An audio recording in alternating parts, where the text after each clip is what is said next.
एक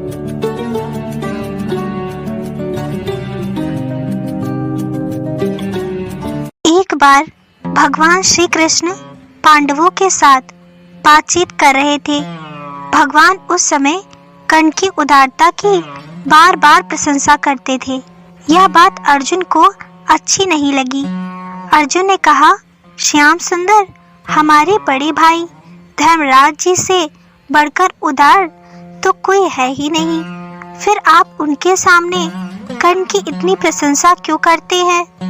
भगवान ने कहा, यह बात मैं तुम्हें फिर कभी समझा दूंगा। कुछ दिन बाद अर्जुन को साथ लेकर भगवान श्री कृष्ण धर्मराज युधिष्ठिर के राजभवन के दरवाजे पर ब्राह्मण का वेश बनाकर पहुंचे। उन्होंने धर्मराज से कहा, हमको एक मन चंदन की सूखी लकड़ी चाहिए, आप कृपा करके मंगा दें। उस दिन जोर की वर्षा हो रही थी। कहीं से भी लकड़ी लाने पर वह अवश्य भीग जाती। महाराज युधिष्ठिर ने नगर में अपने सेवक भेजे, किंतु संयोग की बात ऐसी कि कहीं भी चंदन की सूखी लकड़ी सेर आधा सेर अधिक नहीं मिली। युधिष्ठिर ने हाथ जोड़कर प्रार्थना की, आज सूखा चंदन मिल नहीं रहा है, आप लोग कोई और वस्तु चाहे तो तुरंत दी जा सकती है। भगवान ने कहा, सूखा चंदन नहीं मिलता तो ना सही, हमें कुछ और नहीं चाहिए। वहां से अर्जुन को साथ लिए उसी ब्राह्मण के वेश में भगवान कर्ण के यहाँ पहुँचे। कर्ण ने बड़ी श्रद्धा से उनका स्वागत किया। भगवान ने कहा, हमें इसी समय एक मन सूखी लकड़ी चाहिए। कर्ण ने दोनों ब्राह्मणों को आसन पर बैठाकर उनकी पूजा की। फिर धनुष चढ़ाकर उन्होंने बाण उठाया। बाण मारकर कर्ण ने अपने सुंदर महल के मूल्यवान किवाड़, चौखटे, पलंग आदि तोड़ डाले और लकड़ियों का ढेर लगा दिया। सब लकड़ियां चंदन की थी। यह देखकर भगवान ने कर्ण से कहा, तुमने सूखी लकड़ियों के लिए इतनी मूल्यवान वस्तुएं क्यों नष्ट की?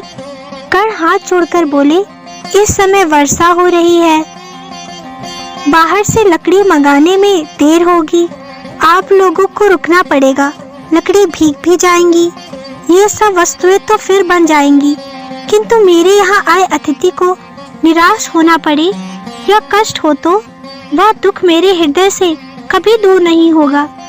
भगवान ने कर्ण को यशस्वी होने का आशीर्वाद दिया और वहां से अर्जुन के साथ चले आए। लौटकर भगवान ने अर्जुन से कहा, अर्जुन देखो, धर्मराज युधिष्ठिर के भवन के द्वार, चौखटी भी ये भी चंदन की हैं। चंदन की दूसरी वस्तुएं भी राजभवन में हैं, लेकिन चंदन मांगने पर भी उन वस्तुओं को देने की याद धर्मराज को नहीं आई और सूखी लकड़ी मांगने पर भी कर्ण ने अपने घर की मूल्यवान वस्तुएं तोड़कर लकड़ी दे दी। कर्ण स्वभाव से उदार हैं और धर्मराज युधिष्ठिर विचार करके धर्म पर स्थिर रहते हैं। मैं इसी से कर्ण की प्रशंसा करता हूँ। इस कथा से हमें यह शिक्षा मिलती है कि परोपकार, उदारता, त्याग तथा अच्छे कर्म करने का स्वभाव बना लेना चाहिए। जो लोग नित्य अच्छे कर्म नहीं करते और सोचते रहते हैं कि कोई बड़ा अवसर आने पर वे महान त्याग या उपकार करेंगे, उनको अवसर आने पर यह बात सोचती ही नहीं कि वह महान त्याग किया कैसे जाए। जो लोग छोटे छोटे अवसरों पर भी त्याग तथा उपकार करने का स्वभाव बना लेते हैं, वही महान कार्य करने में भी सफल होते हैं।